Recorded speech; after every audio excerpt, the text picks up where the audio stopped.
नमस्कार, बहुत स्वागत है आपका न्यूज 18 के डिजिटल प्लेटफॉर्म पर। मैं हूं आपके साथ अंशिका पाठक। आम आदमी पार्टी के राज्यसभा सांसद रह चुके राघव चड्ढा को अब जेनजीस का जो विरोध है वो देखने को मिल रहा है।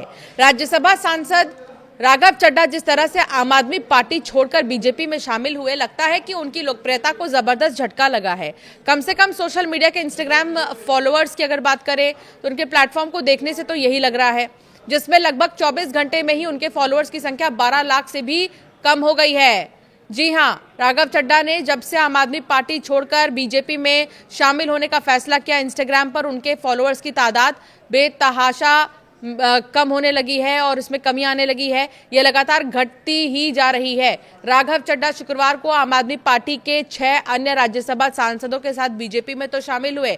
मसलन इंस्टाग्राम पर पहले राघव चड्ढा के फॉलोअर्स की संख्या 14.6 मिलियन या 1 करोड़ 46 लाख के करीब थी, लेकिन शनिवार दोपहर करीब 2:30 बजे वो घटकर मात्र 13.4 मिलियन या 1 करोड़ 24 लाख ही रह गई है। इस तरह से इंस्टा पर उनके फॉलोअर्स की संख्या में लगभग 12 लाख फॉलोअर्स की कमी आ चुकी है। हाल के समय संसद से लेकर सड़क तक राघव चड्ढा ने जिस तरह से आम लोगों से जुड़े मुद्दे उठाए थे, उससे उनकी लोकप्रियता बहुत बड़ी थी।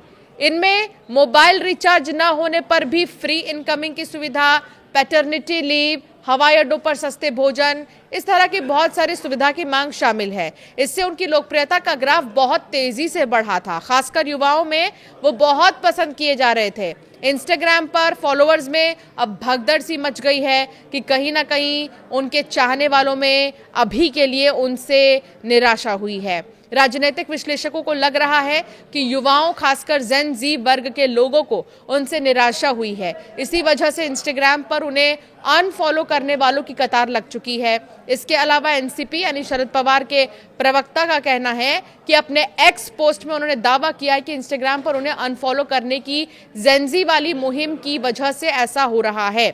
उन्होंने लिखा कि इंस्टाग्राम पर जेनजी के एक वायरल अनफॉलो कैंपेन की वजह से राघव चड्ढा के जो फॉलोअर हैं उनकी संख्या 24 घंटे में 10 लाख से भी कम हो गई है।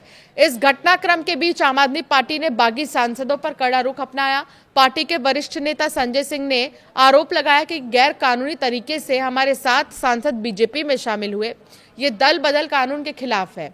उन्होंने कहा कि कानून स्पष्ट रूप से ऐसे किसी भी टूट को वैधानिक मान्यता नहीं देता और इस मामले में कार्रवाई होनी चाहिए। अब आरोप चाहे कुछ भी लग रहे हो, लेकिन अब राघव चड्ढा समेत तमाम जो सांसद रह चुके हैं आम आदमी पार्टी के, उन्होंने बीजेपी का दामन थाम लिया है। इन सब से हटके अगर देखें तो राघव चड्ढा के फॉलोअर्स गिर रहे हैं। अब इंस्टाग्राम पर उनके बहुत सारे फॉलोअर्स जो हैं उन्हें अनफॉलो कर चुके हैं। अगर ये गुस्सा, आक्रोश या ये नाराजगी बरकरार रहती है तो ये राघव चड्ढा के लिए नुकसान साबित होने वाला है।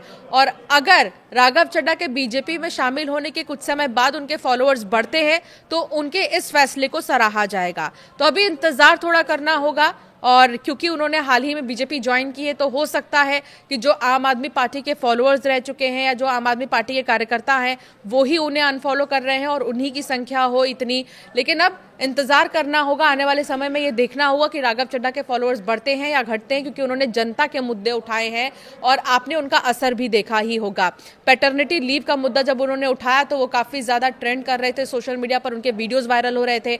इसके अलावा उन्होंने जब रिचार्ज का मुद्दा उठाया तो ये भी बहुत ज़्यादा वायरल हुआ। सबसे बड़ी बात यह कि उन्होंने जब उड़ान यात्रा कैफ़े खुला, उन्होंने जब इस बात का मुद्दा उठाया कि 20 रुपये की चाय के लिए 200 रुपये एक आदमी कैसे अफोर्ड कर पाएगा, तो उसके बाद जब उड़ान यात्रा कैफेज खुलने लगे तो राघव चड्ढा की लोकप्रियता बहुत ज़्यादा हो गई थी, बहुत ज़्यादा बढ़ी थी। लेकिन अब यही लोकप्रियता क्या बरकरार रहने वाली है या नहीं रहने वाली है, राघव चड्ढा को किन मुश्किलों का सामना करना पड़ेगा, ये तो समय ही बताएगा।